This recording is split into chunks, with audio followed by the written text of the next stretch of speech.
Hello everyone. As some of you know, our band has been performing in the city since 1912. We survived the 1918 Spanish flu, and now, knock on wood, we've made it through COVID-19.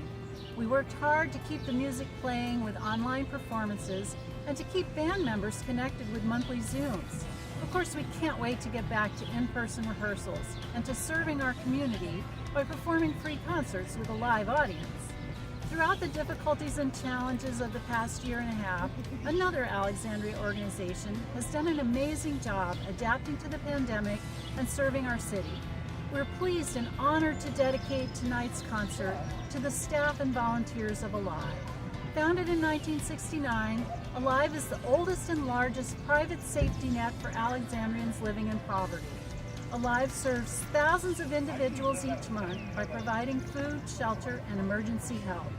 We'd like to join with the many grateful citizens of Alexandria to say thank you to Alive.